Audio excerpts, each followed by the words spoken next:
We do have a ton to get through in this episode. Common sense is finally prevailing. There was controversy this month, Dave. I'm not particularly excited by that. Secrets and things on set. I haven't told them anything. I think this is just good times all round. Every Doctor Who is liked by somebody, and that's a really good thing. Davo, my doctor. I know we disagree on this one. First world problems, Dave. I get why fans are asking those questions. Oh gosh, that's actually quite a lot to talk about. It doesn't compute. It's the elephant in the room. That's okay. Fandom versus the BBC. The cardinal sin. Moving along. Lunch. Hello and welcome back to the Doctor Who show for our December 2023 monthly regular normal episode. I'm Dave. And I'm Rob. And thank you for joining us once again. Rob, it has been a busy month. It's been a busy month. It's been a busy year. We're sitting here New Year's Eve, the cusp of a whole new year where a whole bunch more stuff is happening. It doesn't stop, Dave. It really hasn't. It's exciting to have Doctor Who very, very back, very, very in the news. So we've had lots of hot takes. We've had our summary of the 60th anniversary specials, which included lots of really great feedback from you, our listeners. Mm-hmm. We've had our normal list makers. We've got some stuff planned for next year. But tonight we are just doing our normal December monthly episode. We never miss a monthly, no matter how busy we are. Nope, you can set your watch by us. We have never missed one in 8 years of the podcast. And so this is our December regular episode. We'll have our news, we'll have our short topics, and we'll be talking in our main topic about K-9 and Company, because A, it's Christmas. Yes. And so why not talk about a Christmas episode? But also, if the rumours are true and the speculation is true, we're about to enter a new golden age of Doctor Who spin-offs. Mm-hmm. So we thought, let's go back to the first one and see how that worked. Yes, I'm looking forward to that chat. Before we kick off, some really good local news. Those wonderful chaps over at the Sirens of Audio have announced they're doing another set of day events here in Australia, and they have got Wendy Padbury out to do those. She's visiting Sydney on the 10th of February, Brisbane on the 11th, and here in Melbourne on the 18th. I've booked my ticket. I've now been to the Sophie event. I've been to the Katie event they've run. They're good fan-run events. I'm very happy to support and endorse them. So if you're in Sydney, Brisbane or Melbourne and you want to meet Wendy Padbury, or you just want to hang out at a day event with some local fans, get along to the Sirens of Audio website and have a look. Yeah, so this is, their fourth. They've had Tegan, Ace, Joe, and now Zoe. Wow. That's right, yes. So they're obviously getting something right. Yes, absolutely. Rob, have we had any feedback on our podcast that we need to read out at the top of the show? Well, we've had loads of feedback on the podcast, but specifically from Apple Podcasts, where we read from at the start of each show. We have Sheridan Spoons from Great Britain. This came in on the 4th of December. The heading is, some of the best sci-fi chat out there, 5 stars. And it runs, what a treat. 2 fans discussing the show they love.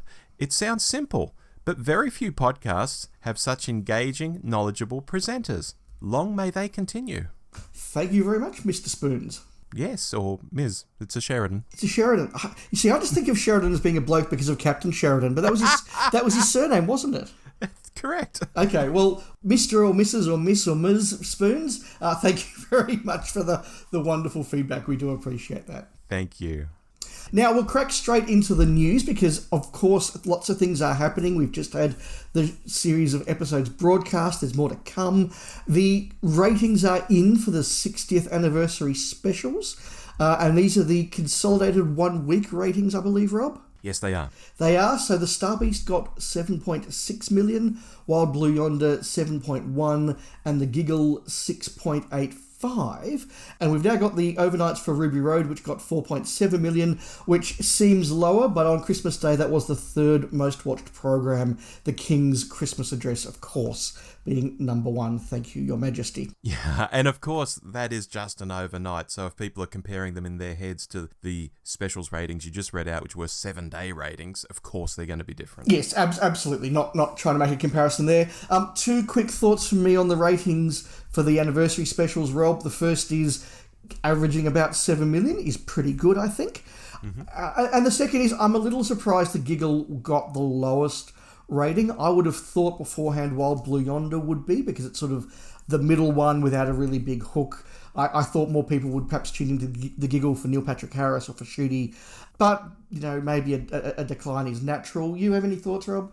Yeah, look, I know people don't like to hear this, but if you put this on a graph, it is going down from episode to episode.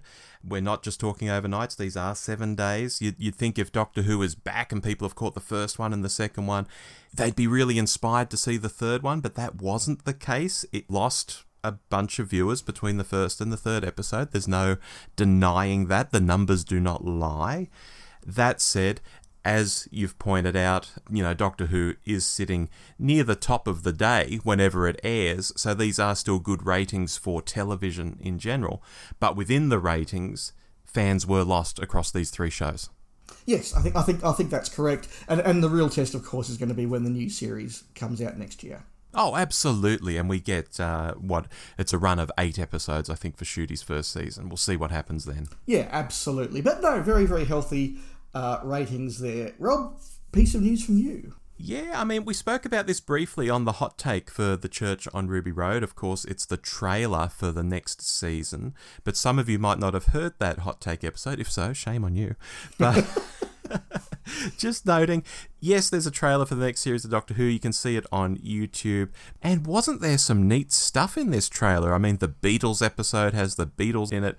We see Mel with Shooty on that scooter that we saw in spy images some time back. We're back in Avengers Tower. Rose, the new Rose, is there, so I don't know if she's got a job with UNIT. Who knows? Lots of random shots. It looks good. It looks exciting. I'm genuinely looking forward to the season, and I mean it when I say genuinely. Every new era has this first season where it can really lay things down, and it's such an exciting time, and I'm here for it, no matter what era it is.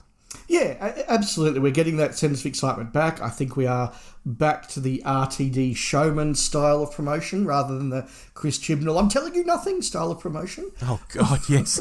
which is helpful. Yes, look, the trailer looked really good. I mentioned as well, seeing Jonathan Groff there was a big deal for me because I'm a big Jonathan Groff fan, and so it's good to have him in Doctor Who. The only thing that sort of is a little bit disappointing is that for us watching on Disney Plus, there was no trailer at the end of any of the episodes or a season trailer at the end of the special. Each time we've had to go out to YouTube and look for them, which I guess is kind of the way that Disney operates, but it is a shame.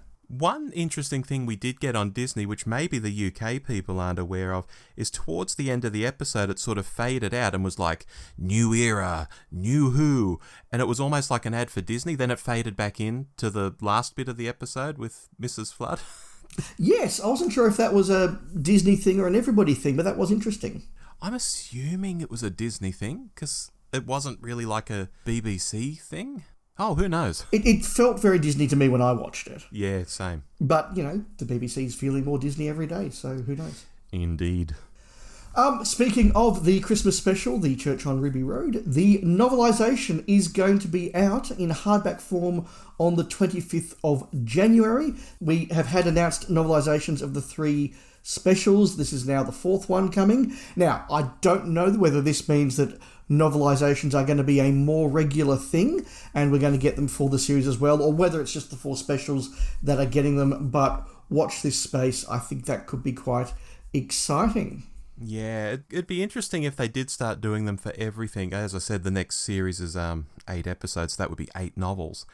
Whereas towards the end of the NSA run, they were doing about 3 novels a year. That seemed to be all they could sustain in terms of interest.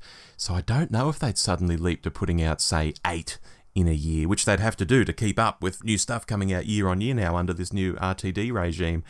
So we'll see. But I think it's a good thing. Even though I won't be buying this or reading it, I think it's marvellous to have books out and for especially the younger fans to read books, because it's how we did it when we were young fans and it only benefited us. I think it can only benefit young fans today if they pick up a book and read. No, absolutely. I think many of us grew up reading target novels, and if a new generation is reading some, that's really phenomenal. So yes. Yeah, excited about that news. Big time. Dave, I'll finish off the news here because Doctor Who Season 20 Blu-rays have been pushed back in Australia from February to April next year. And I've made a video on this, so people who sub to our YouTube channel may have already seen this news already. But basically, I noticed the other day when I was poking around on the Madman B2B site looking to see if they'd put on the 60th anniversary specials or the Daleks in colour or even the Underwater Menace, seeing if they'd put any of those up, and they haven't. I noticed that Madman has pushed season 20 back in the catalogue. So rather than offering it to retailers in late February for an RRP of $160, it's now offering it in late April at the same price. So what was a 5-month delay from the UK edition coming out is now a 7-month delay. And frankly, when you can step up to Amazon Australia right now and buy the UK version for $114, I don't know why anyone out there would be waiting and waiting and waiting to get the local edition, which will cost $46 more to boot. And if the other local releases are any indication, the local one here will be in inferior packaging. So you're paying more for inferior packaging. I don't get it. I don't understand it. Folks, go and buy it if you haven't bought it already, if you're in ANZ. Yeah, I tend to agree with you. It's a great shame, but I do have to agree with you. Look, there are always going to be those very casual sort of people who aren't desperate for the latest Blu-ray and right on release, and at some point they'll walk into JB and they'll see the new Doctor Who Blu-ray, and then they'll wait a couple of months till it's discounted, and they'll get it at a reasonable price a year after some other fans, but they'll get it and they'll be happy. But yes, I think in the same way that broadcasting of Who has overseas has really sort of learnt the lesson that if you're not doing it pretty much straight after the UK, then people are just going to go to the UK and get a copy. Yeah. I think it's the same with physical media. If you're not doing it relatively quickly after the UK, then why are you bothering? And also those days of walking into JB and buying discs are sort of coming to an end anyway. If anyone's been to a JB lately, you'll see the section for DVD and Blu-ray has halved, maybe quartered, depending on where you live. It's just becoming not a thing very quickly. No, and we'll talk more about streaming and the future of television in a moment, but yes. Thank you, Rob. That is the news. We have some short topics this month, and in my case, I have 2 topics all about watching a program called Doctor Who. Very good. So I will kick us off. Look, as I promised at the end of our last monthly episode, which feels like so long ago, but was only a month. Yeah. And we asked what we were going to watch for the anniversary. I said, look, I'm going to watch The Toymaker, as in part 4 of The Celestial Toymaker, and I did, and I enjoyed it. And I then kept going on the disc, and I watched the Daleks Master Plan list episodes, because I love the Daleks Master Plan. And then I thought, well, what else is there that is still standalone? The Wheel in Space, and I watched that, and I really like The Wheel in Space. I think it's a really underrated adventure. Look, it's not Tomb of the Cybermen, it's not The Invasion, but it's a good story. And I think that probably its weakest episode is one of the ones that survives, episode 3, which is a shame, but I think it's a good story. And I felt inspired by that. I thought, I want to watch more Patrick Troughton and Cybermen. So I put on The Invasion. Nice. And I think this could be the first time I've sat down and watched The Invasion, including the animation from start to finish, since I bought the DVD, which is quite a while, because it came out quite a while ago. Yeah. This is a story I used to watch quite regularly, but of course we never had episodes 1 and 4 other than as audios or the 30-second Nick Courtney commentary on the VHS, which, was a big deal in the 90s, but, that was all it was. I really enjoyed it. Look, it is a classic story. It's in my top 2 or 3 Troughtons. It's just incredible. Tobias Vaughan is a wonderful, wonderful villain. It really feels like a big international adventure. They even go to Russia to get Russia to help out, which again just makes things feel really international. It was interesting, though, watching it as 8 episodes over 2 discs with the animation. I did realise that episode 4 particularly doesn't add a lot to the story, and that when you watch all of these those first 4 episodes sort of in a row, you realise just how many times they go back to Vaughan's establishment and escape from Vaughan's establishment. They go back there to check something out. They do go back and forth a few times, which when you take out episodes 1 and 4, you don't notice that happening quite so much. Yeah. But the animations are excellent. Really good story. Really enjoyed that. And then I thought, you know what? I'm enjoying this so much, I'll kick on to the next story along, which was the Crotons. Another one I haven't sat down and watched probably since we did our season 6 deep dive, which was several years ago now, maybe 4 or 5 years ago now. Yeah, wow. And I enjoyed this more than I thought I would. The Crotons has got its faults. I think all fans know the history when the Prison in Space fell through and Dave Maloney said, I can't make that and I'm not making that. And Terrence Dicks said, well, here's a script I've got from a guy called Robert Holmes that I just happen to have in my back drawer. Maloney's gone, yep, I can make that in a hurry, let's do that. And look, some of it looks like it was made in a hurry. Some of the sets don't really match what's going on in the script and don't match each other.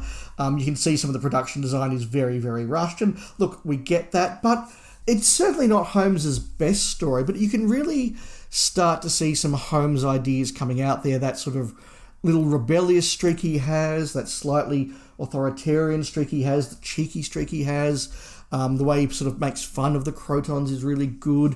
It was really interesting watching it this time. I really picked up on the political side of what Holmes is doing there, where you've got Selrus, who wants to maintain the status quo as much as he can because he's in charge under the status quo, and he's sort of very happy to like, oh, the Doctor wants to throw himself under a bus. Will you go over there, Doctor? I'll just go back to running my society now. Yeah.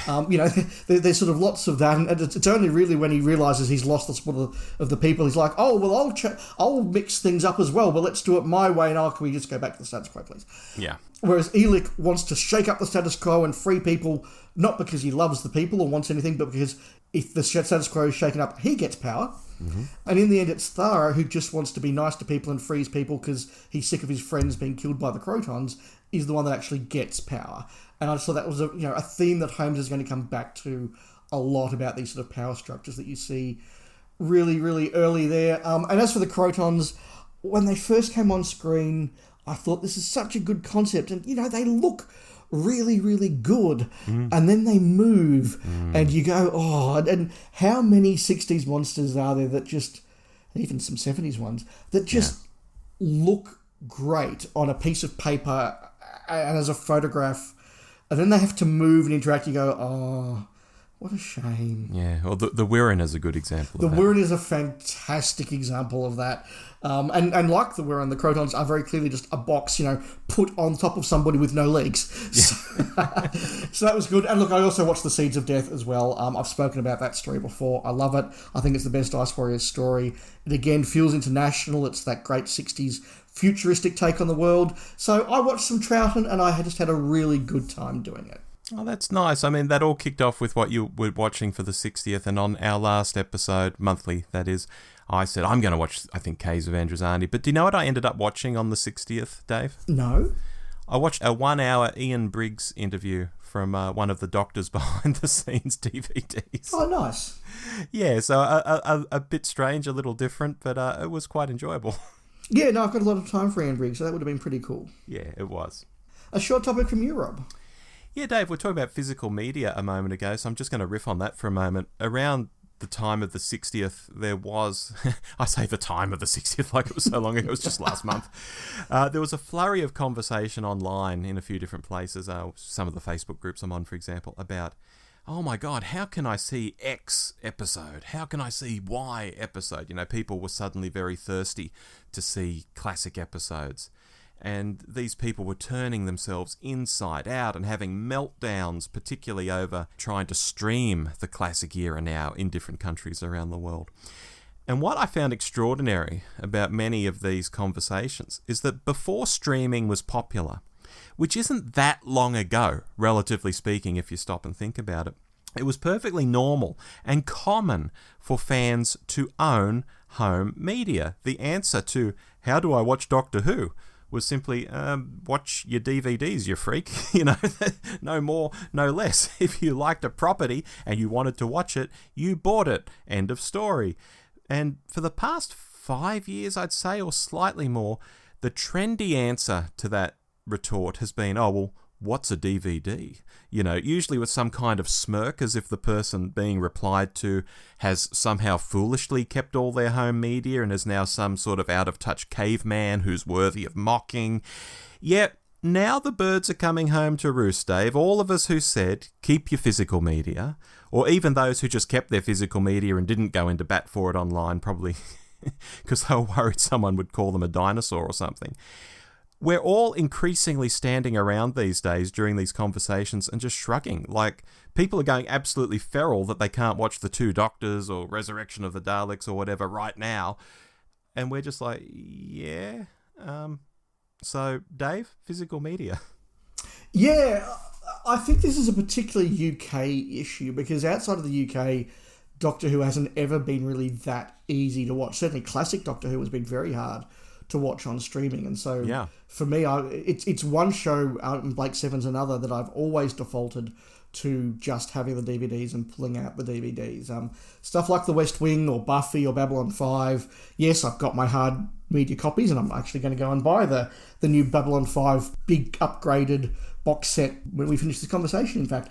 Nice. But you know, if I want to watch The West Wing, I'll default to streaming because it's easy, but I've got the DVDs. But Doctor Who, I've never defaulted to streaming because it hasn't been on any streaming service that I've had. I've never had BritBox. I think I looked at it once very quickly and realised that, no, I don't want to rewatch all of Only Fools and Horses, and if you don't want to do that, there's not much else on there, so I didn't bother getting it. Whereas, I mean, the UK's had a few more options, but I would never throw away my physical media of the shows that I really, really love. Occasionally I prune my physical media down. I did go through and do a big clean out just before the summer of all my movies. You know, there were lots of movies where I'd bought, I've seen that movie, I really enjoyed. It's $20 at JB, I'll buy. And I chucked it on once and I haven't watched it in 15 years. And I've sort of thought, well, okay, this doesn't need to take up shelf space, that can go. But no, the shows I love, no, they're staying on my shelf. Yeah, I find when it comes to movies, they're more sort of transitory, unless it's like a Star Wars movie or an Indiana Jones movie or just some big franchise that you grew up with and loved. Movies are kind of like come and go, but it's the TV series. I feel if someone has been a big fan of something, you're mad not to have bought it, I think, honestly. Yeah, look, I'm with you. Streaming is going to get more and more complicated, as we're going to discuss a bit further in a moment. And so, I think for all the advantages we're making, physical media is worthwhile. Yes. Speaking of physical media, I finally got around to watching the season 20 Blu-ray, which nice. Took a little while to arrive in Australia, and that you know, we always go through that thing in Australia of all these UK people, my box set's arrived. We go, okay, well, give us a couple of weeks, it'll get there, it's going to come through the canal. And hopefully there are no Houthi pirates stopping it. Houthi pirates stealing your season 20, Dave. Yes, and no, that's not a plot from Love and War, the other sort of Houthi. So look, it finally arrived, and I've been very busy these last months, and I haven't wanted to just sort of rush through this. I wanted to take some time and really sit down and enjoy season 20, because I like season 20. And I'm not going to go through each story individually now that I've watched all but The King's Demons. And I need to watch The Five Doctors as well, but that's not part of season 20. It's a standalone special. Correct. Damn it. Correct. And I will watch that over summer. But it was really interesting watching the season back properly, all sort of one after the other over a couple of weeks. The ideas in this season are really, really good. The central big ideas at the heart of stuff like Snake Dance and Mordrin and Terminus and Enlightenment are really good. Even the Arc of Infinity, I think, is a really good adventure. But so many of them are just made really badly, and that really stood out to me watching this. The direction in most of them is pretty ordinary. In fact, I think apart from Enlightenment, the direction in season 20 is universally really, really flat and dull.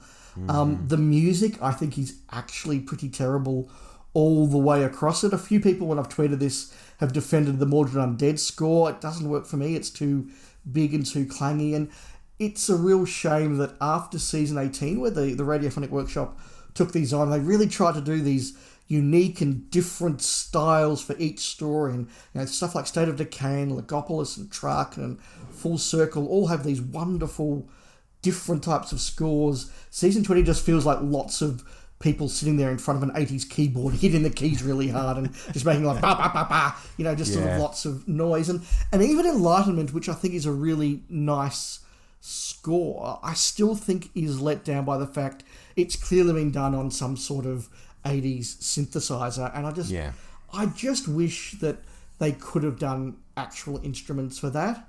Yes. I think it would have just made such a big difference. So, look, I've enjoyed it for the most part. I still think Snake Dance is incredibly dull and nothing happens in the entire story.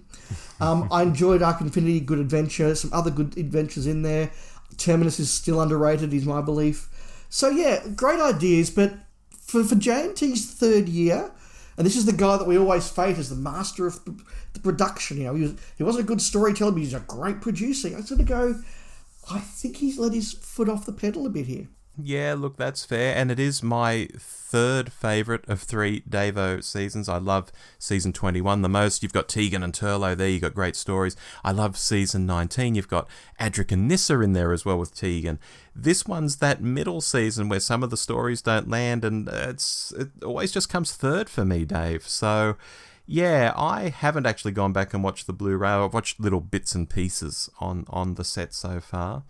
But it's tricky. I can see what JNT was trying to do with this season. It just doesn't work. Yeah, he just doesn't quite have the cattle in the production office to really deliver what he wants. And my final comment, because I have watched all of the behind-the-scenes stuff again, and I've watched the behind-the-sofa stuff and everything, is I really do disagree with Mark Strickson about the introduction of his character. Now, Mark is a fantastic actor, and I think he just hits the ground running so well.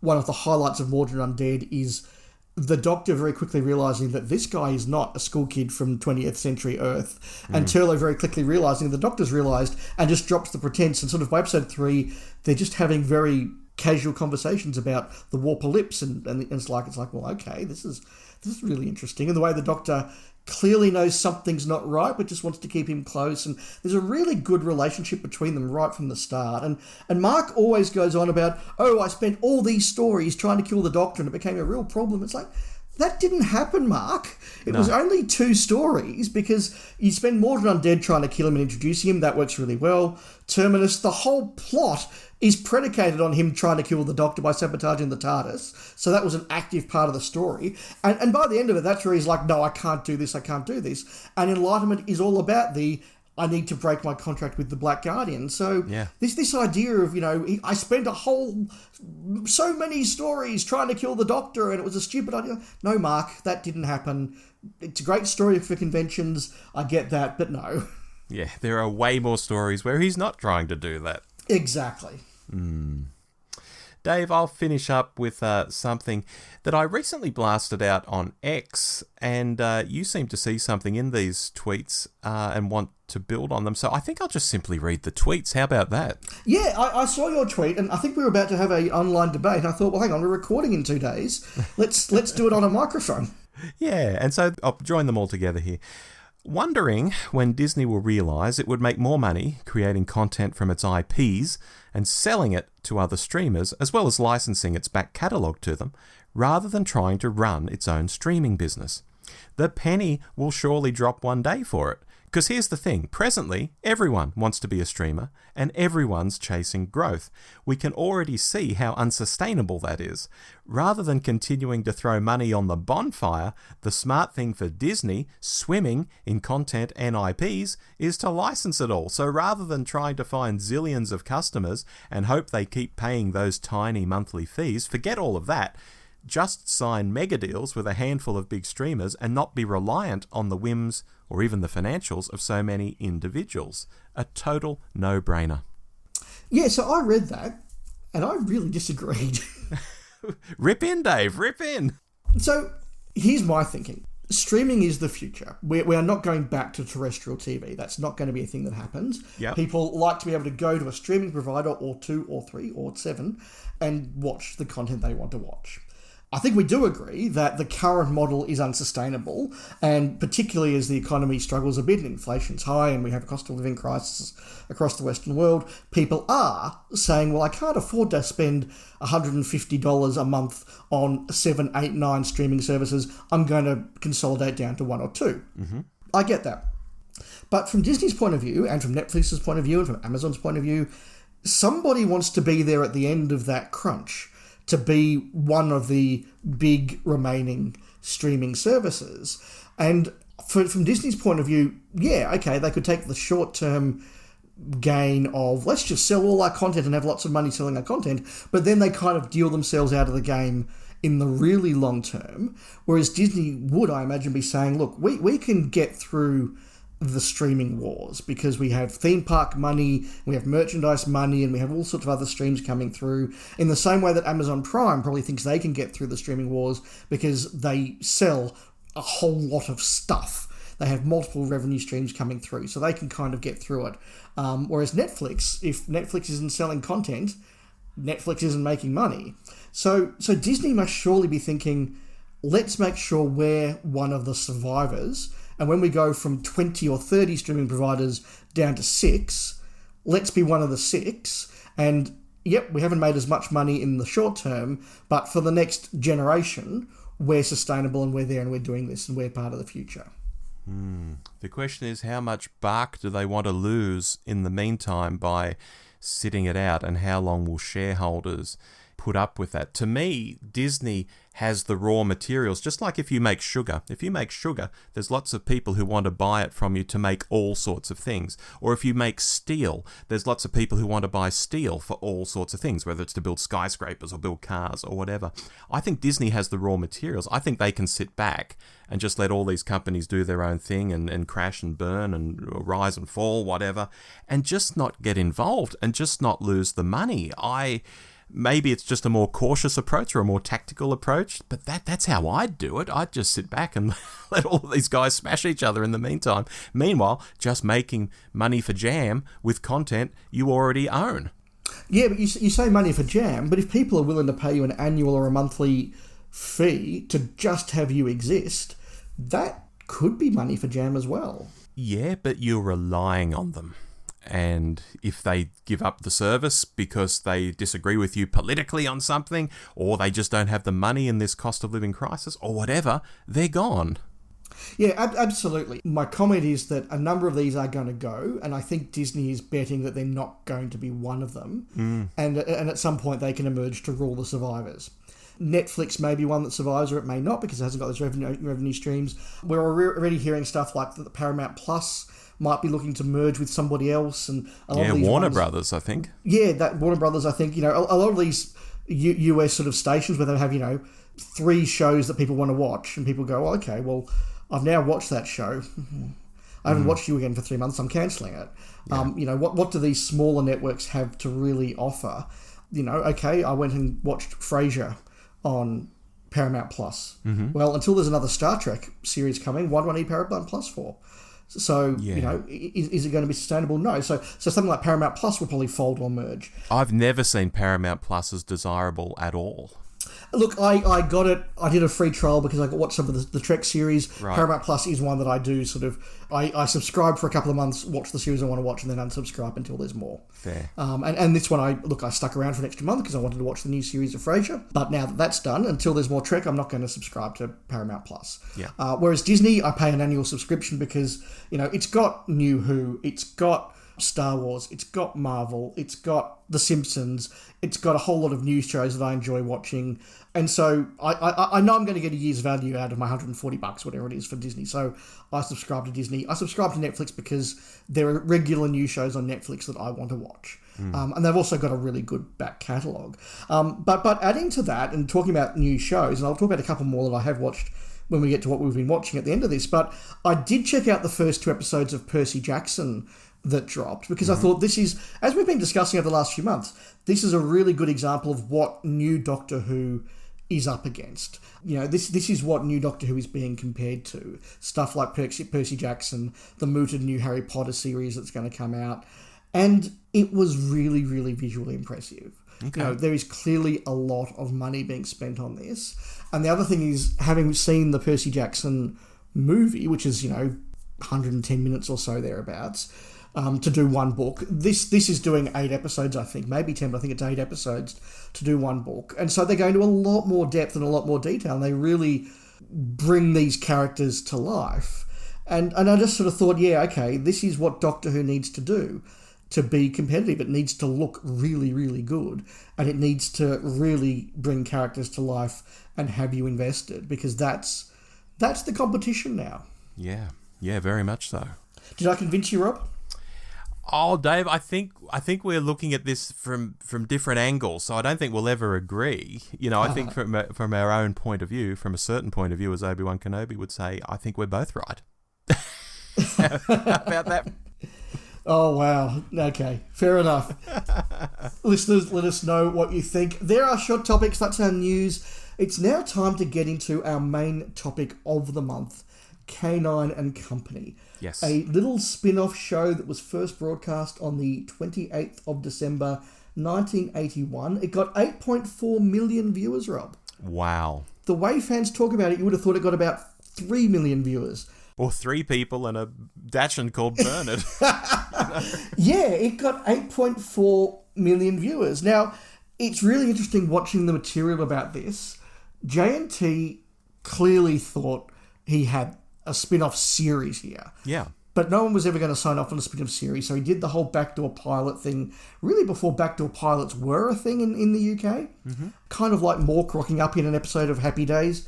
And then you go, hey, let's make a series about this guy. Yeah. And again, J&T, we've said this so many times, he knew how to use that system, how to game that BBC system. He did, but I think the fact he never told anyone else making it that it needed to be a series that might come up. Something that comes up. So that's the background. Rob, when did you first see K-9 and Company? I had to really think about this, Dave, because you very kindly said that you'd ask this question. I would have first seen this in my early years of local club life. So around 87, 88, that sort of time. I was 12-ish, 13-ish. And at the time, I didn't like it much. I'm not big on K-9 at all, and although I always liked Sarah, having her own adventure without the Doctor seemed like a waste of time to me. The theme music was corny, and the production generally came across, oh, this was a failure from years ago because we'd taken on that received fan wisdom. So it felt like in the club we were looking at it as a bit of a curio, a weird failure that it wasn't particularly okay to like. So that's sort of my first brush with it. Yeah, I remember very similar vibes in fandom of real don't bother. This was a joke. It was terrible. Nobody watched it, which, as we said, wasn't true. No. I don't remember seeing it at a club or on a bootleg copy. It's very possible I did, but I don't remember it. I do remember buying the VHS when that came out in the mid-90s. And I do have memories that I was quite excited to get this VHS, and I suspect that's because maybe I hadn't seen it around the club, and I was quite keen to see this for the first time. So it's quite possible I did see this when I was 14 or 15 for the first time on VHS. Yeah, interesting. Very interesting. We've talked a bit about those perceptions going in. Did you still hold those perceptions before you watched this of, this is a bit of a joke? Oh, well, going into it this time, I knew that I'd seen it probably 3 times as an adult, and thought it was perfectly fine on those rewatches as an adult. It's not some hidden gem, it's not something that blows the world away, but I remember I thought it was a perfectly fine thing, and it's always fun to watch some old, early 1980s television. So my perceptions going in this time weren't negative at all. They weren't like back from the club days. I knew I'd rewatch this, and I knew I was fine with it. So I was quite comfy popping this on, actually, from my season 18 Blu-ray set. Yeah, I didn't realise it was on the season 18 Blu-ray set. I relied on my not my VHS copy, my DVD copy. And I probably haven't watched it since I bought the DVD copy, which is quite a few years ago now. Mm-hmm. And so there was a lot of this I actually didn't remember. I actually couldn't remember who the baddies were. I couldn't remember sort of all the plot strands and the like. And, and again, most of my memory was based on stuff I've read. So it was like, this is a failure. This is absolutely terrible at setting up a series. What were they thinking? It's not as good as the Sarah Jane Adventures. And oh my God, the Sarah Jane Adventures do everything right, and this does everything wrong. And as I watched it, I thought, this is okay. Yeah. You're right, it's not a hidden classic. It's not a hidden gem. I'm not going to go that far. But as a little piece of very standalone television, I thought it was okay. It's got its faults, and we'll talk about those. But yeah, I quite enjoyed it. I didn't mind it at all. Now, before we kick on any further, Dave, we've been calling it K-9 and Company, although technically the episode is called A Girl's Best Friend. So what should we call it for the rest of this review? Look, I've always called it K-9 and Company, but again, it's that J&T hope that, you know, there would be a whole series called K-9 and Company, and this would be A Girl's Best Friend, and the next one would be something else, and the next one would be something else. I've always called it K-9 and Company. Fair enough. A fun fact, I often pull out fun facts, Dave. We should mention to our listeners that this is the first Christmas-themed Doctor Who universe special that's out there. I mean, I'm discounting the Feast of Stephen and the Daleks Master Plan because that's just a regular episode of the Daleks Master Plan. So this was the first Doctor Who Christmas special, and it predates the Christmas specials we got starting in 2005 by basically a quarter of a century. So again, JNT a bit ahead of his time. Yeah, absolutely. Absolutely. Yeah. Let's start with the music because... Okay. Look, I think one of the more unfortunate parts of this is that the first thing you see, the first thing you hear, the first take you get of K-9 and Company is that opening titles, and they are terrible. Mm-hmm. It's very clear they only had about 3 shots of Liz Sladen that they had to get a full set of titles out of. They didn't really have a lot to do. I suspect had they actually made a full series, we would have seen a lot more work done on that. Yeah. Now, are you aware of Ian Levine's comments about the opening titles music, Rob? I am, Dave. I am. Do you believe him? It's always hard to tell when people say stuff after the fact. I mean, to say that it was meant to be an orchestral score and he did a rough electronic arrangement and somehow Peter Howell was like, oh yeah, good enough, and that became the theme. I don't see how this would have an orchestral score when K-9 is such an electronic sort of device. The electronic theme music would seem to be what they would have wanted from the start, to my mind. But he is out there saying this, I know, so I'm on the fence here. I don't know. Yeah, I don't either. There is a certain amount of believability to it because it is Ian Levine. Mm-hmm. I can certainly understand his comment when you listen to this theme now that it's sort of very one track, synthesizer music. And whether you did a full orchestra or you just did a bit more sort of work with a few extra tracks and a few different themes and some chords, whatever. And, you can sort of see that da-da-da-da-da-da, you can see how that would work as a properly orchestrated or scored piece of music a lot better. I can also say that Ian Levine is somebody who, for the up until the present day, is always doing these projects that are never quite as good as he wants them to be, or that he thinks that the world's going to fall in line for him, and it doesn't. So I can imagine Ian Levine, this public figure that we know in Doctor Who fandom, thinking to himself, "This is going to be so good that they'll get an orchestra to score it." Right. And yeah, Peter Howell getting in and going, "Dude, I have 10 quid to make this." So no, you're getting a synthesizer and that's it. Yeah. And I can actually imagine Ian Levine having that disconnect. So I think it's probably like what was in his mind and what was in Peter Howell's mind were very different things. That's not unusual with Ian. But I do agree with him that it's not the tune itself that's terrible, it's the execution of it. And I can imagine a well-executed version of it. Well, look, the way he describes it as, I just sent in my demo arrangement and they used it. It's almost like an apology when people have turned around and said, well, this sounds crap. He's then saying, oh, well, it was just the demo. It was just the demo. That they used the demo. So... Yeah. Yeah. Yeah, it is an unfortunate opening moment for the program. Yeah, I think Howell's main thing was to record John Leeson saying, K-9, and inserting it. I do love the anecdote about John Leeson being told you have to come in and help us sing the theme tune. And he's like, oh, okay, that's interesting. Oh, I haven't done one of those before. And he comes in and Peter Howell's like, right, can you just say K-9, K-9, K-9, K-9. Good, right, done, off you go. Yeah, lunch. Oh, what? Okay, right. Yeah, it all does give the feeling of this being really done on a budget. Yeah. Yeah. Even more so than Doctor Who was being done. And the shots of Liz Sladen, as you say, she's fanging around in this little Peugeot or whatever it is. She's running around in Olivia Newton-John workout gear. And then she looks whimsically at the camera. They're about the 3 shots they've got. And the drinking wine one, which is about to crack up laughing. Yes. Yeah, it just feels like we have no money to make a title sequence. No. So let's just quickly go out for an hour, get a couple of shots, put them together and hope for the best. Yeah. Yeah, so not a good opening, but I think not a fair opening for the show either. Mm-hmm. Liz Sladen. Yeah, Liz Sladen, she's back. And when Sarah Jane first appears in this story, Dave, to me, she seems very haughty. It's how it comes across to me. That's about the best way I can put it. Not quite unlikable, but she seems to have a bit of an attitude when she sort of rolls into town and rolls into the house. By the end of the show, it's not there, and she's much more like Sarah Jane, and that's fine. But this time around on this rewatch, I picked up on this, and I'm not sure I'd ever really detected it before. She just blazes in like she owns the place, and yeah, I found there was an attitude at the start of this which seemed a bit un-Sarah. I don't know if I'm going to throw you with this because it is such a weird thought even for me, but I had it this time around. Yeah, I didn't have that as a note, but I agree with what you're saying now that you say it.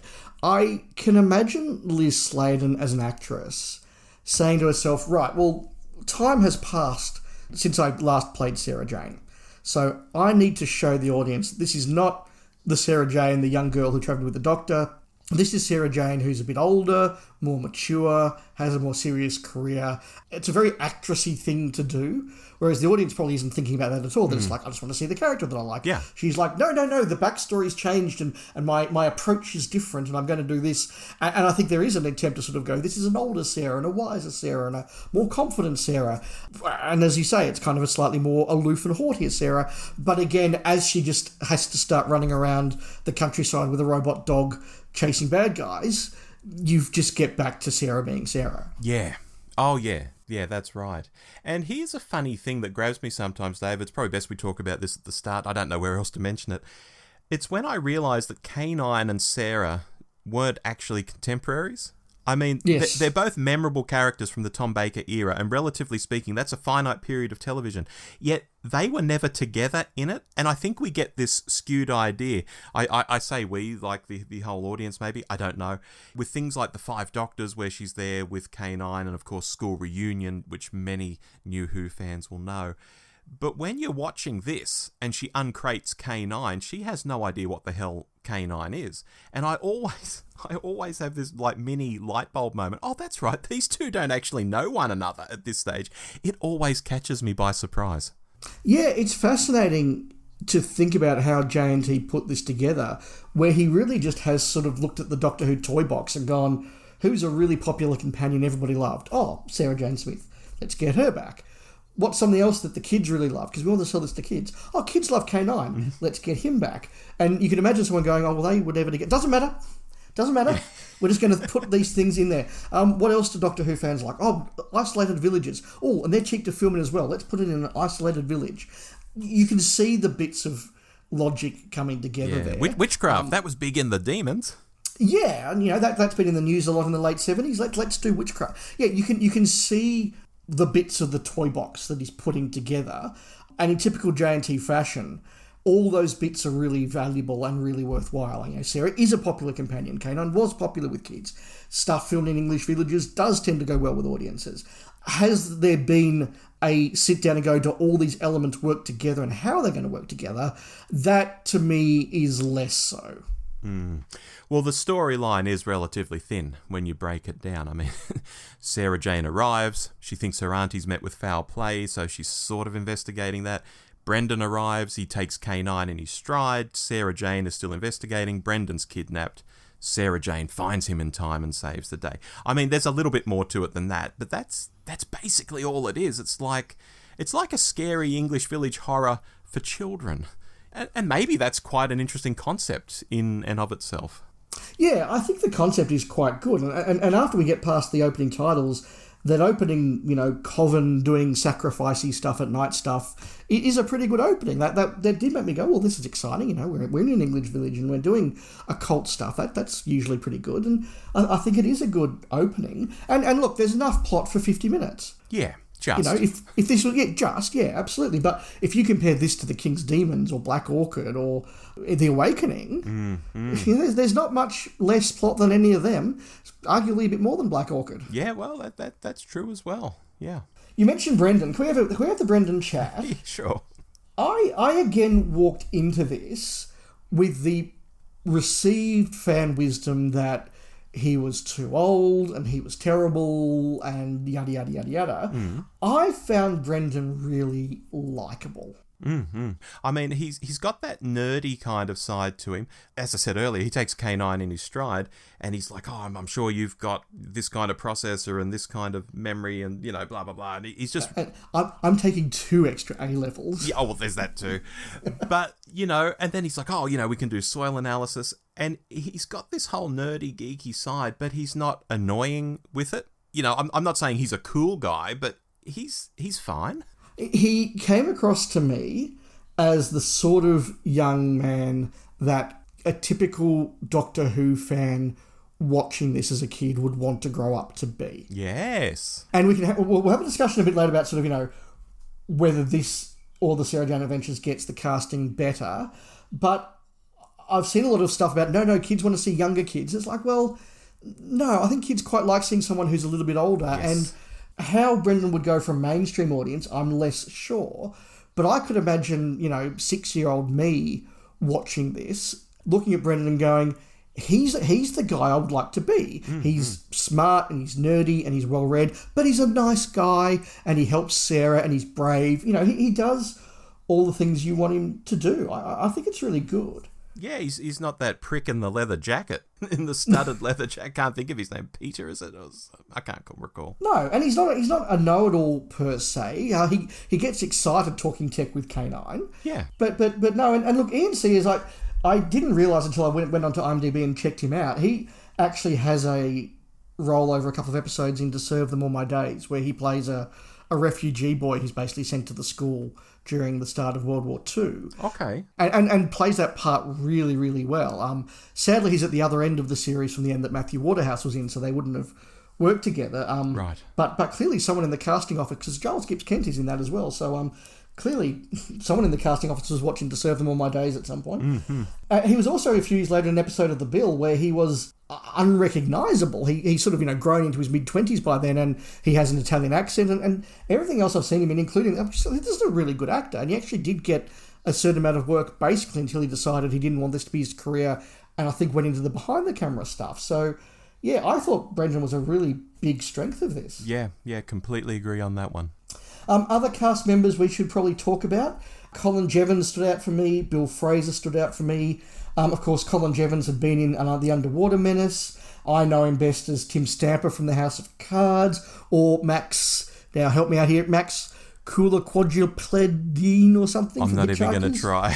No, the host at the restaurant at the end of the universe, I think in both the radio and TV series. Yes. Yeah, so look, an actor, and Bill Fraser, I know he's been in a lot of stuff, but I always know him as Judge Bullingham from Rumpole. They're both really good actors. The problem is that when you cast Colin Jevons and Bill Fraser, surely you're just saying to the audience, these are the baddies? Yeah, I think so. It's a very strange village we're in, Dave. Is it a village of swingers or is it a village of cultists? Is it both? I don't know. But yeah, you sort of get a sense that, these people aren't going to turn out quite right. Yeah, and let's talk about the village. I think that's something you've raised that's really interesting. I hadn't realised till this watch that it is actually set just near Chipping Norton, so I have actually been there. Mm-hmm. Or Chipping Norton, I should say. So I've been there. It would be great to one day get a K-9 and Company Clarkson's Farm crossover. That would be very cool, but I don't think that's going to happen. Again, I'd always perceived it as being this sort of incredibly isolated village, like a Devil's End, Aldbourne sort of thing, where, you have to drive to get there. Mm. But I think what they're really actually saying is, no, there is a town. Chipping Norton is a proper town, and then there are sort of, sub-towns around it. They're not really that isolated. It's just as you get further from the centre, you get more farmland and less houses, but you're still sort of in a metropolitan area, if you know what I mean. Well, the cop shop seems pretty small. It's like one of those 1 or 2 man sort of operations. Yeah, so that's like the local cop shop, but there'll be like a proper station in Chipping Norton. Yes. The same way that there's a train station there and all the rest of it.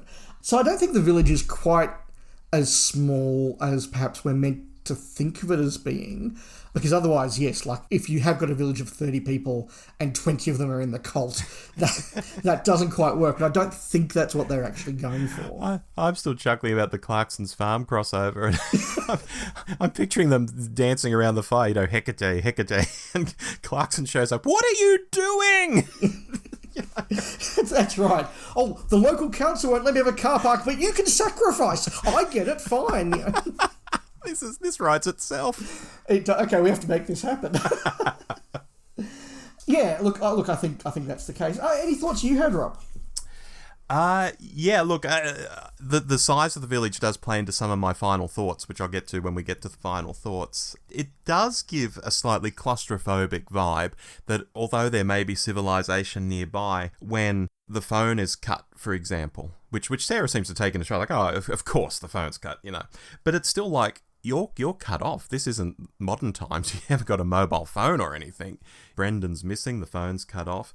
Who is an enemy within the village? There is a is spooky the right word? There is a scary sort of vibe to that, of suddenly being surrounded by potential weirdos, wherever you look. Yeah, they do ratchet that tension up quite well. I was quite taken by that scene where Sarah picks up the phone and has to call a switchboard and say, can you put me through? And I've gone, okay, we do forget that in the early 80s in some places this was still the case. You didn't even just get to dial somewhere, you had to get put through, which does sort of add to that sort of creepy factor. I think it's trying, and it succeeds in building up the tension, but it does it by sort of making everybody seem like they could be a bad person.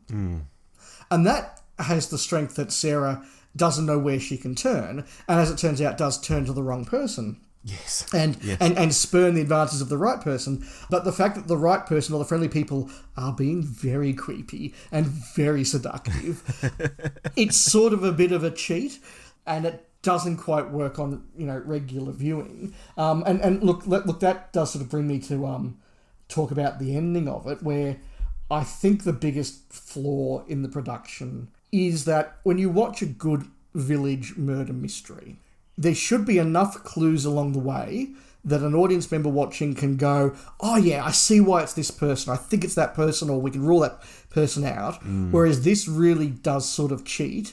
And in the end, Bill Fraser's the baddie because, of course, Bill Fraser's the baddie. Juno Baker and her husband are not the baddies because that would have been even too obvious, even though they've been very creepy. Yeah. Well, they're the swingers, I think. They're the swingers, absolutely. We'll have you in bed soon. Don't worry about that. Whereas... Oh, and we're going to make the woman who runs the post office the baddie because no one will have suspected her. And look, whilst it's good they're doing proper night filming, the filming was so bad that, okay, they take the mask off Bill Fraser, like, of course it's Bill Fraser. Then they take the mask off the postmistress, and it's so quick and so badly filmed, I was like, well, who was that? Yeah.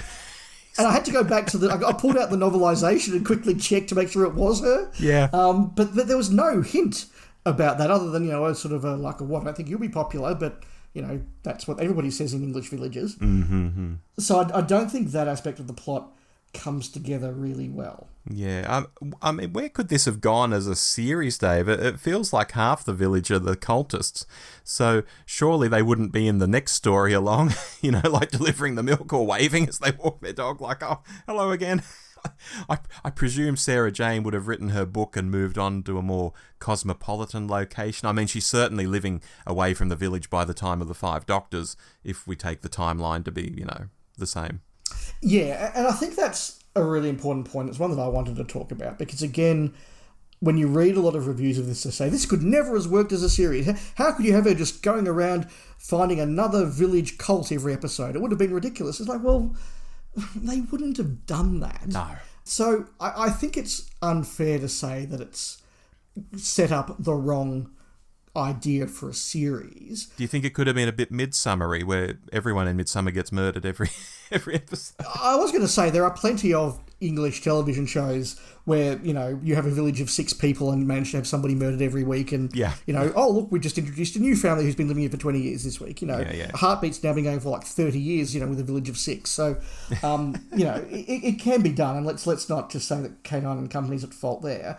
But I think it's unfair to say it, because I don't think that that's what they would have done. I think what the intention is to introduce Sarah, put her with K-9, explain who she is, give her Brendan, who's sort of the young audience relation figure, and then, because she doesn't live in that house, that's her aunt's house. Yes. So I assume the idea would be that they would go to a larger city. Now they've all met each other, and they would have a more Sarah Jane Adventures type setup. The problem is that nobody told the writer or the production team it's not in the story. And if you were redoing it now, you would have, okay, we've met each other in this nice English village and had this adventure, but I need to go back to London now. Oh, well, actually, I'm on school holidays now. Can I go hang around in London? That'll be much more fun, and I'm a bit creeped out from my experiences here. Yes, and can we bring K-9 with us? Of course we can. And we're all off to London to have adventures. Or, some other regional city. I think that's what you'll do now. Although what's interesting with that, at least with the Sarah Jane, the haughty Sarah Jane that I've pulled out at the start of the show,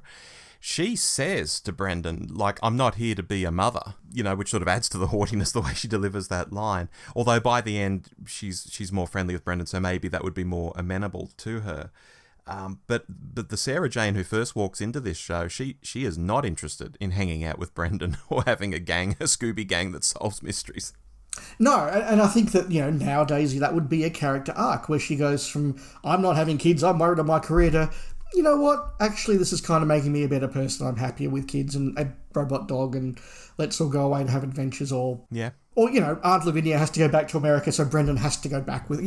there'll be a way to do it. And over time, they'll find they actually really like each other's company, and they're great at solving mysteries. And, presumably if it went to series, Brendan would meet some girl down the road who would then join the Scooby Gang and all of that sort of thing. Like you could see it going there. So I think it's unfair to say it could never have been turned into a series, but it's the fault of the show that it doesn't flag where it would go. Yeah.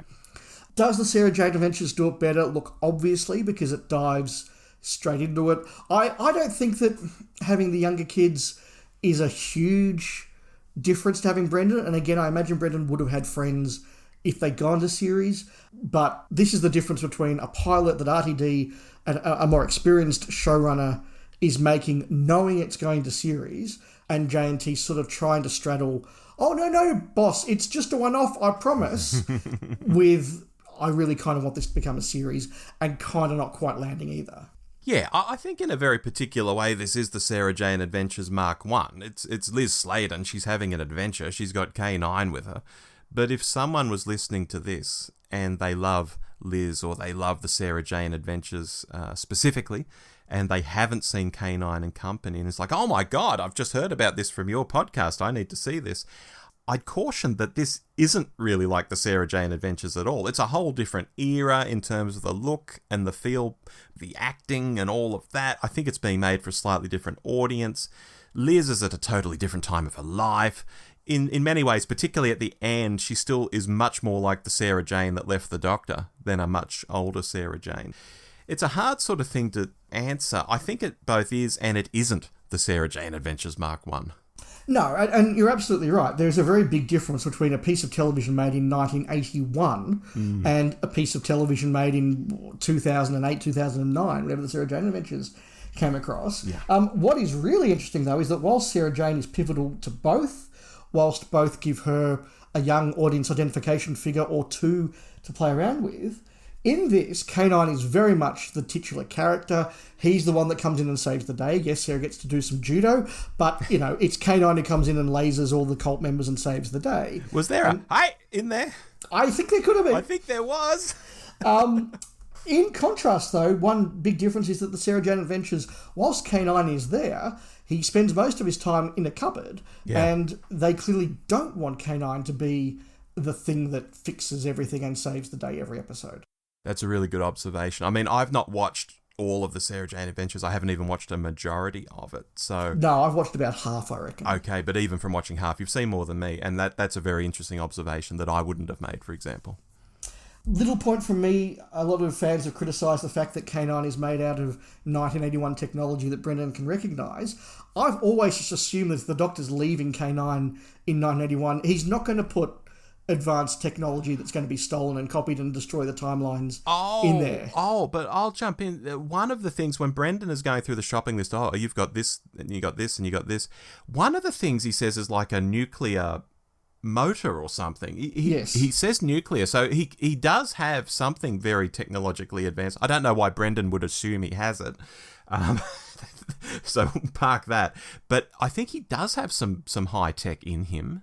Oh, it's very high tech, but it's all stuff that is available in the 20th century, if you know what I mean. Okay. So like it's not some form of power source that hasn't been discovered by man yet. Like man has discovered nuclear technology. Okay, the Doctor's miniaturized it better, and man has discovered, or scientists have discovered how to program a computer, but the Doctor's does it in a really advanced way. It has a really advanced program in there. And presumably Sarah doesn't have to dispose of the uranium every 6 months or something You would hope not. Throw it in the back of the Peugeot and drive down to the local quarry and toss it in or something. I don't know. Well, although that is part of the premise of School Reunion, where she's like, you left me this robot with no way to maintain it. So what did you think was going to happen?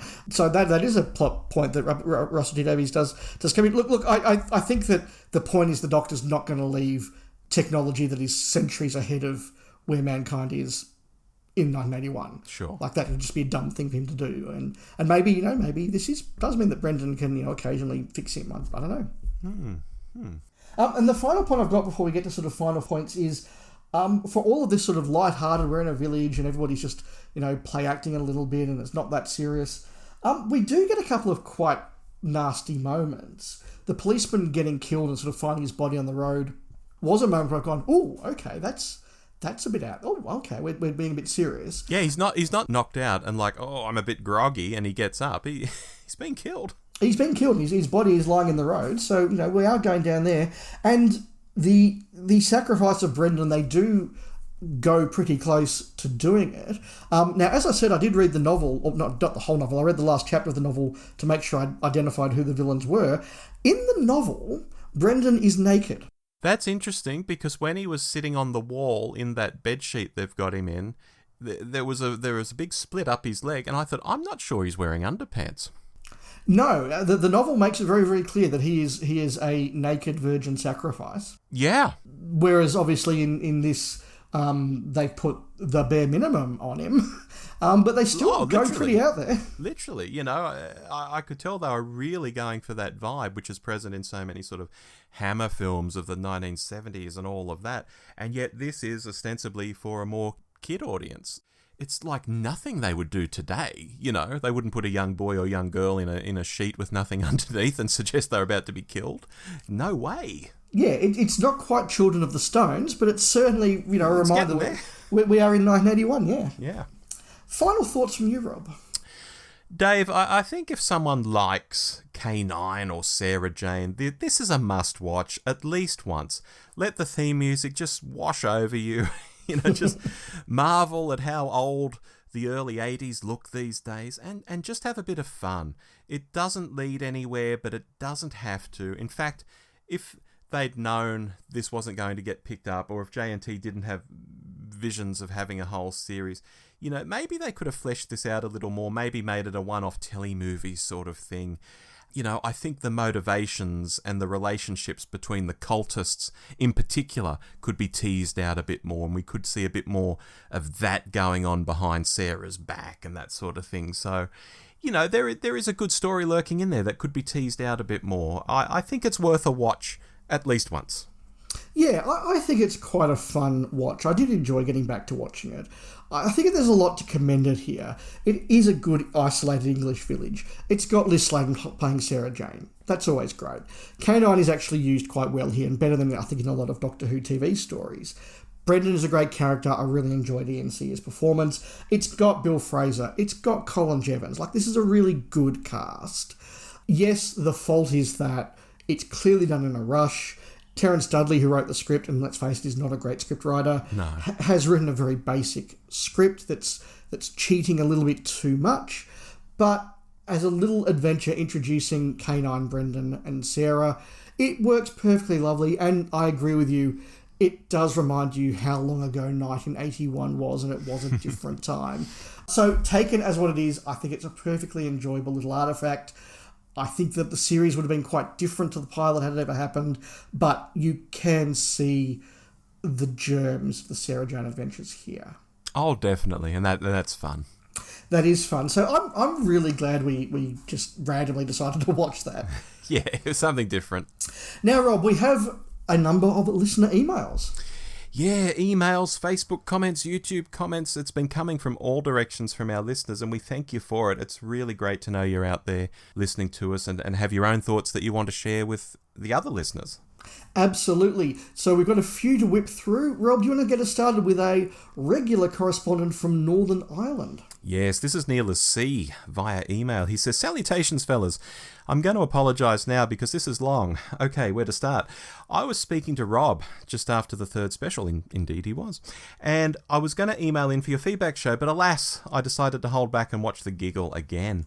And here I am sending you a revised email whilst I'm currently rewatching The Invasion, which, by the way, is still the best animated story. But anyway, Dave, he's following your lead there, I think. He absolutely is, and I agree. I think that or the Moonbase are the two best. Yeah.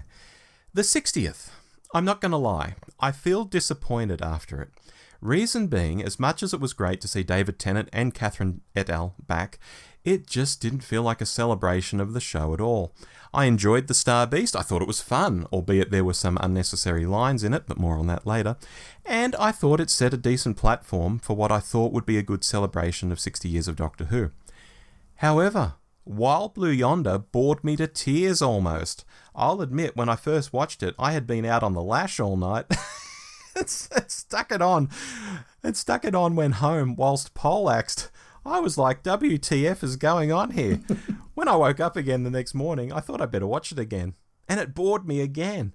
I had my hopes up that maybe there would be some cameos from other doctors, but no. I appreciate what they were trying to do, but it just felt like a story that could have been included in a normal series, not an anniversary special. The Giggle. I thought bringing the Toymaker back was great and Neil Patrick Harris put in a very polished performance, but I couldn't help but think we didn't get enough of him. The bi-generation, well, I'm sorry, but no. It should have been a proper regeneration, as I think it's ridiculous that the 14th Doctor is still there in a back garden. Come on. Sorry, but this is an ego trip from RTD. It feels like it's just him saying David Tennant is the definitive Doctor, and his own stewardship of Doctor Who is the definitive era.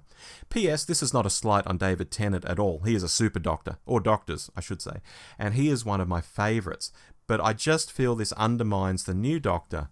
I've alluded to it before and I'll say it again. I hate how RTD always peddles all these references to his creation Rose and how she is a super companion. Once again, there's so many references to her in these specials when there's no need. But I'll say again that Ncuti Gatwa oozes charisma and I think he will shine as the Doctor.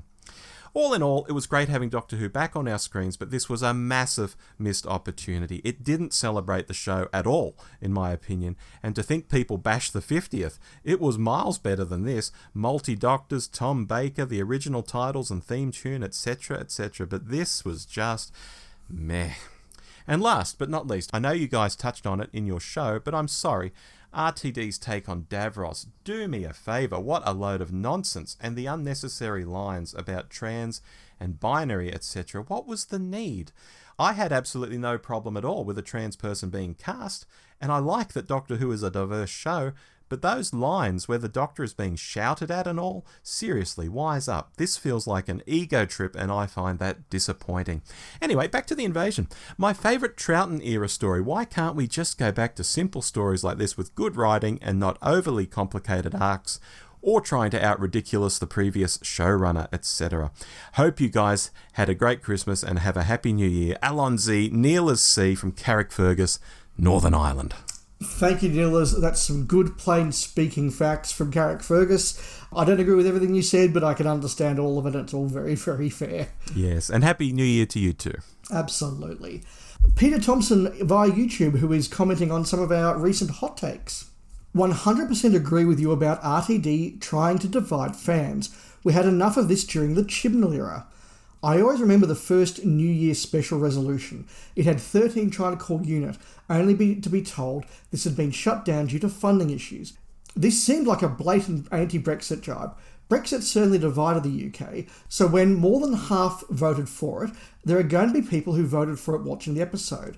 It makes no sense to risk potentially alienating half your audience. And for anyone who said those who voted for Brexit were just racist, people from many backgrounds voted to leave, not just white British born.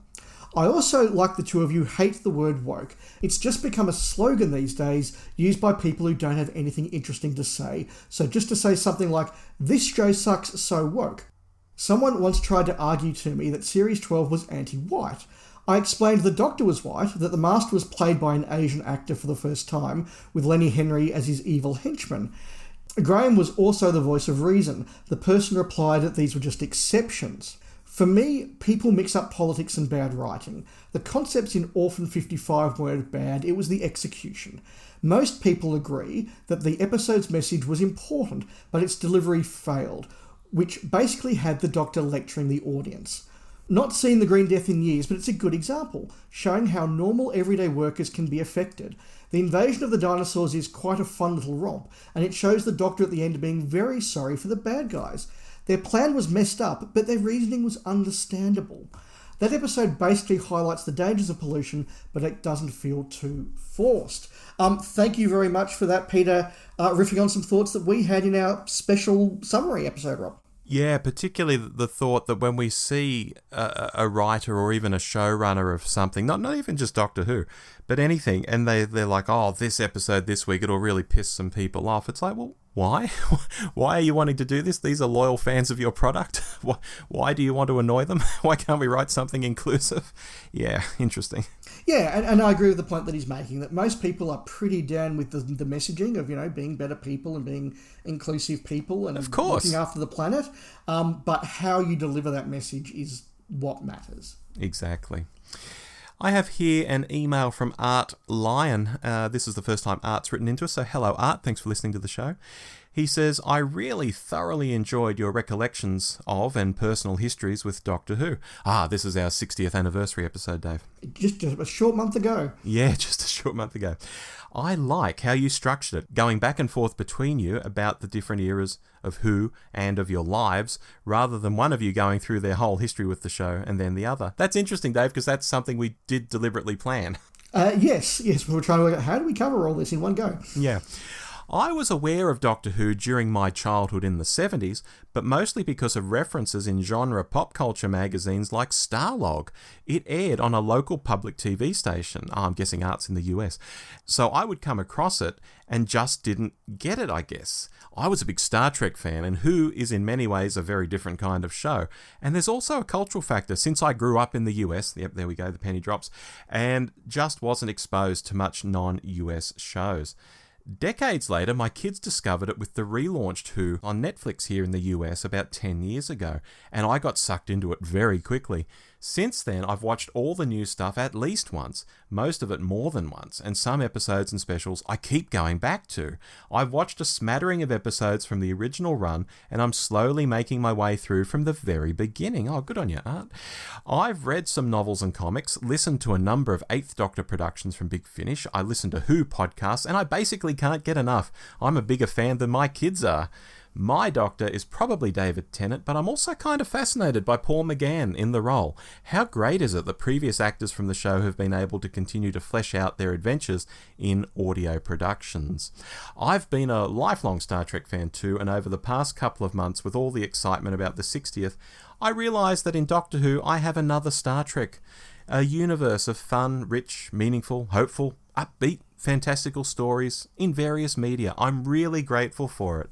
Thanks for the great show and for taking time to hear my story. All my best from Art Lyon. Well, thank you for writing in, Art. Great to have somebody new write in, and also great to hear from someone in the US. And I really understand what you're saying, because I think our experience was the reverse. We got smashed with British sci-fi and even a little bit of New Zealand sci-fi here and there. Yeah. But Trek really wasn't a big thing out here at all. Even Next Gen was basically relegated to sort of the graveyard slot pretty quickly out here in the 90s. And Trek was something I really had to seek out and find. And there are these cultural differences. I mean, the famous example is that Blake Seven is British, so it founds a federation that's evil and terrible and wants to destroy everything. And America does the Star Trek and founds a federation that goes out to share peace and enlightenment and just being really nice to each other. Just really different types of cultures. Yeah, absolutely. An email here from another regular, Shane Rolfe, who says, loved your 60th special show. Thank you, Shane. That's a great way to start. Loved your 60th special show. For what it's worth, I agree with Rob. It's a good way to start. I agree with Robert Reed Davros. If you don't like the character, just don't use it rather than change it altogether.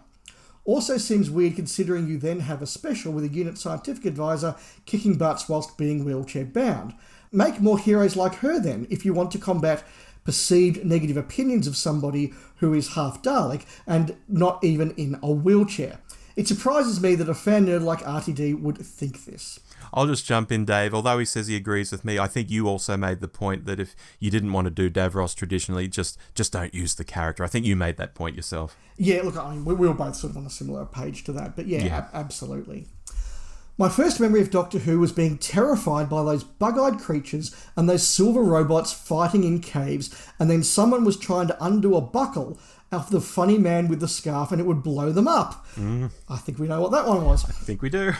Then this screaming noise transferred into spooky music and I was trapped in this tunnel and felt claustrophobic. Yep, my first impression of Doctor Who scared the heebie-jeebies out of me. After that, and because of that, I think is why I became a Cyberman fan. I can vaguely recall snippets of Doctor Who for the rest of the 70s, especially K-9 being stuck in a rowboat, but I would not become a true nerd, collect all the books type of fan until the repeat of Season 18 turned into the new Season 19 back in 1982, and I've been a fan ever since. Thanks to Davo and Jean-Marc Lefissier for cementing that relationship. And yes, as I mentioned, those program guides from Jean-Marc Lefissier were a big deal for that era. Huge.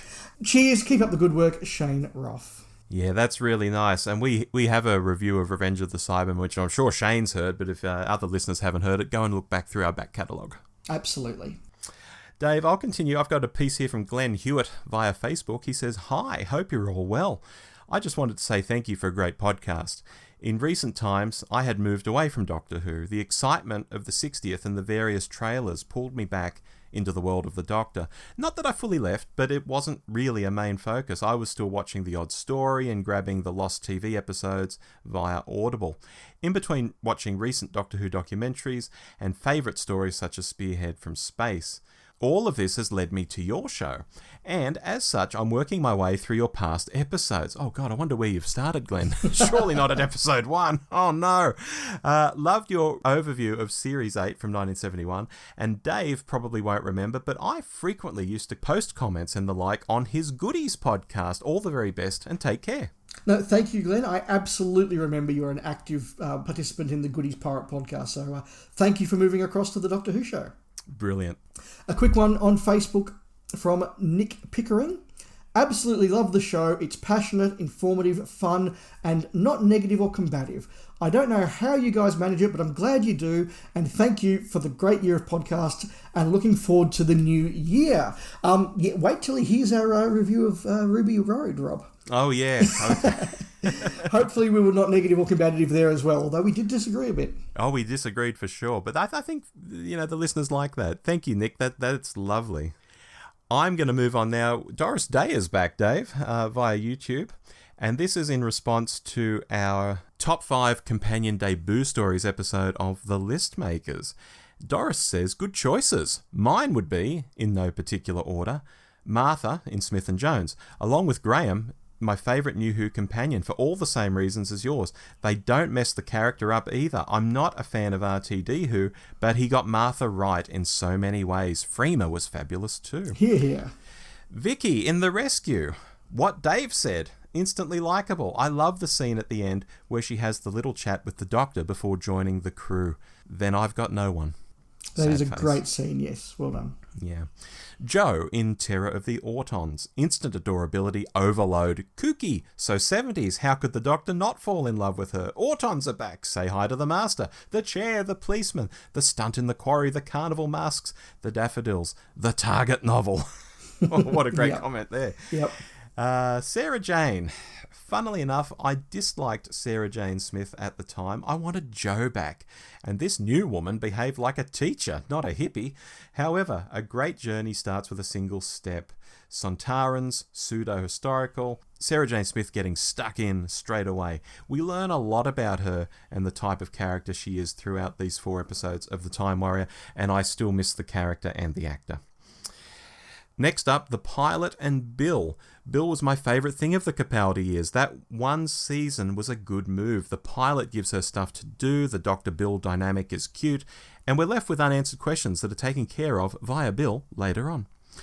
Almost chose The Woman Who Fell to Earth for Graham, but unfortunately the too many companions thing causes issues from the word go.